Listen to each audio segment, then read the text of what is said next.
Well, Marcin Makowski is a journalist and political commentator based in Poland. I asked him for his take on the situation at the border with Belarus. There are hundreds, if not thousands, of immigrants from all of the Middle East and Sub-Saharan Africa. So we are talking about mass migration process, and those people are being gathered by Alexander Lukashenko regime and forcefully pushed not to the borders when they can legally ask for asylum, but directly into the forest. They don't have a place to escape because Belarus is not the country of their destination. They are chanting Germany, Germany. They want to go through Poland to Germany. They right now are having camps there. They're just settling up and waiting for, I don't know what to happen. And that's the problem, the humanitarian problem, because it's going to get colder.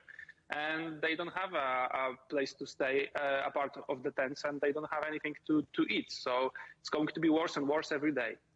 So what are the main concerns for Poland? The main concern is that the crisis could escalate into something more volatile, like, for example, exchange of the fire. Of course, no one wants that from Polish side.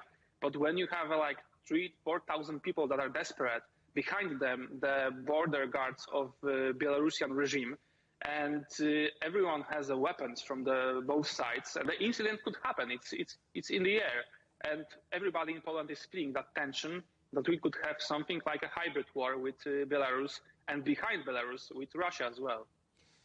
Many of these migrants are trying to cross into an EU state, as you say, where they can claim asylum. What do we know about where they've come from and how they've arrived there? It's a story inside the story. Most of them right now are from the Kurdish side of Turkey or from Syria, from Afghanistan, from Iraq especially. And this is a whole procedure of taking them as a tourists, as Lukashenko regime is calling them, pick up them in the airport from Dubai to Syria, and they are flying to Minsk. They are being gathered there and transported to the Polish border. So those people paid the regime for that service. They are seeing themselves sometimes as a tourist in the Minsk, but then they have to prepare, cross the border, and a better life waiting for them in Germany and in Western Europe. Most of those people, if not all of them, are simply the hostages of the regime, sometimes without even knowing that probably some of them, unfortunately, are going to die in the borders, waiting for something to happen. It's November, we're in winter, hard winter is just around the corner. What does that mean for these people? Every day will be the worst and worst scenario.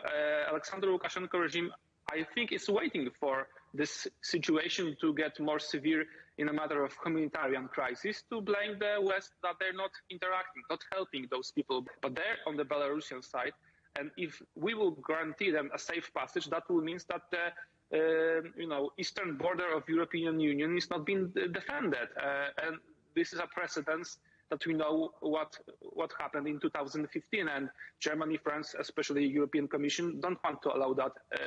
But I think Poland needs more support from NATO and from European Union, because we are also defending the borders of the European Union.